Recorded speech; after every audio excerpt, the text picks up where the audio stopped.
कहानी silver wedding, लेखक मनोहर श्याम जोशी। यह एक लंबी कहानी है जो लेखक की अन्य रचनाओं से कुछ अलग से दिखती है। आधुनिकता की ओर बढ़ता हुआ हमारा समाज जहाँ एक ओर अनेकों उपलब्धियों को समेटे हुआ है, तो वहीं दूसरी ओर मनुष्य को मनुष्य बनाए रखने वाले मूल्य कहीं ना कहीं समाप्त होते चले जा रहे हैं। इस कहानी में जो हुआ होगा और समहाउ इम्प्रॉपर जैसे दो वाक्यांश हैं जो इस कहानी के बीज वाक्य हैं। जो हुआ होगा में यथास्थितिवाद यानी ज्यों का त्यों स्वीकार कर लेना और समहाउ इम्प्रॉपर में एक अनिर्णय की स्थिति दिखाई देती है। ये दोनों ही भाव इस कहानी के नायक यशोधर बाबू के भीतर के द्वंद्व हैं।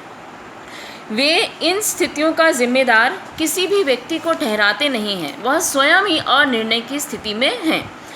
और यह विचार, यह परंपराएं उन्होंने किशन दास से सीखी हैं।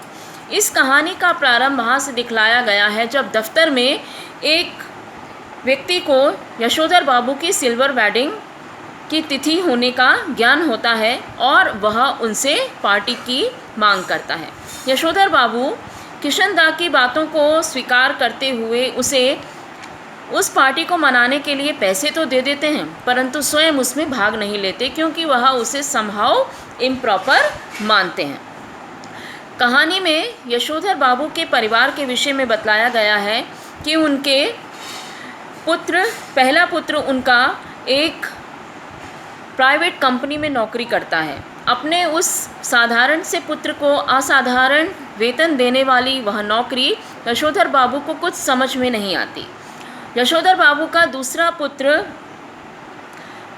एलाइड सर्विसेज की तैयारी कर रहा है। यशोधर बाबू का तीसरा पुत्र स्कॉलरशिप लेकर के अमेरिका जा चुका है। उनकी पुत्री विवाह के लिए आए हुए तमाम प्रस्तावों को अस्वीकार करती है और ज़बरदस्ती किए जाने पर वह स्वयं भी अमेरिका चले जाने की धमकी देती है। यशोधर बाबू की पत्नी भी आधुनिका नहीं है, परंतु अपने बच्चों की तरफदारी करने की मात्र सुलभ मजबूरी ने उन्हें आधुनिका बना दिया। वे कहती हैं कि तुम्हारी ये बाबा आदम के ज़माने की बातें तो मेरे बच्चे अब नहीं मानेंगे और मैं भी उसी हद तक मानूंगी जितना कि सुविधा होगी। यशोधर बाबू को अपनी पत्नी का यह आधुनिक आचरण पसंद नहीं है, परंतु वे कहते हैं तुम लोगों को जैसा रहना है वैसा रहो और मैं भी जैसा अपना जीवन जीना चाहूँगा वैसा जीऊँगा। यशोधर बाबू किशन दा के विचारों से प्रभावित हैं। किशन दा वह व्यक्ति हैं जिन्होंने गांव से शहर आने के बाद यशोधर बाबू की मदद की, उन्हें सरकारी नौकरी दिलवाई और नौकरी मिलने से पहले उनके रहने, खाने, कपड़े सिलवाने, यहाँ तक कि घर भेजने के लिए भी पैसे देने की व्यवस्था उन्होंने की। इसलिए यशोधर बाबू उनका बहुत आदर करते हैं और उन्हीं के दिए हुई सीख को, उनकी दी हुई शिक्षा को वह अपने जीवन में उतारते हैं। उनकी पत्नी इस बात से बहुत चिढ़ती है।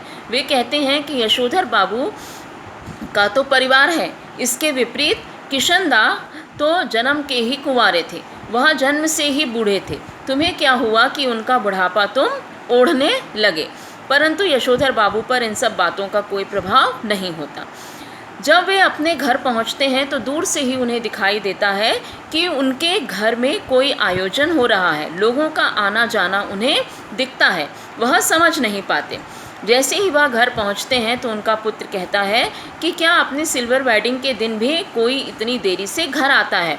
वे कहते हैं कि हमारे यहाँ कब से सिल्वर वेडिंग मनाई जाने लगी।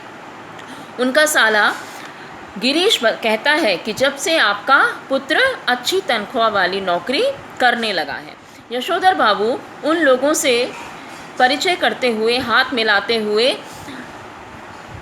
अपने पुत्र के बुलाए हुए मेहमानों का स्वागत करते हैं, लेकिन फिर संध्या करने के बहाने भीतर जाना चाहते हैं। इससे पहले उनसे केक काटने की बात की जाती है तो वह केक काटने में सहयोग देने के लिए तैयार हो जाते हैं और केक काटते हैं। वह केक खाने से इनकार कर देते हैं, कहते हैं कि इसमें अंडा पड़ा हुआ है, परंतु उन्हें याद दिलाया जाता है कि अभी कुछ समय पहले तक तो आप मांसाहारी थे। अब संध्या पूजन करने के लिए यशोधर बाबू जब भीतर जाते हैं और ध्यान में बैठते हैं तो उन्हें किशनदा दिखाई देते हैं। किशनदा नीला बिंदु देखने के प्रयास में दिखाई दिए, अर्थात ईश्वर से साक्षात्कार करने के प्रयास में उन्हें किशनदा दिखाई दिए। किशनदा उन्हें बताते हैं कि प्रत्येक व्यक्ति की मृत्यु जो हुआ होगा से ही होती है। वह व्यक्ति मृत्यु के समय चाहे असंख्य लोगों से घिरा हुआ क्यों ना हो, वह अपनी मृत्यु के समय के अनुभव उस पीड़ा को किसी दूसरे के साथ बांट नहीं पाता है। इसलिए प्रत्येक व्यक्ति की मृत्यु जो हुआ होगा से ही होती है। यशोधर बाबू उस पूजा से तब उठते हैं जब पत्नी उन्हें बुलाने आती है और अधिकतर सभी मेहमान जा चुके होते हैं। वे लाल गमछे में ही बाहर आ जाते हैं, जिस पर उनकी पुत्री उन्हें मना करती है। वह पूछते हैं कि इतने सारे गिफ्ट कौन छोड़े जा रहे हैं, उपहार कौन छोड़े जा रहा है। तब उनका पुत्र एक बड़ा सा पैकेट उठाकर उनके हाथ में रखता है और कहता है कि यह ऊनी ड्रेसिंग गाउन मैं आपके लिए लाया हूँ, इसे पहनकर आप दूध लेने जाया करिए।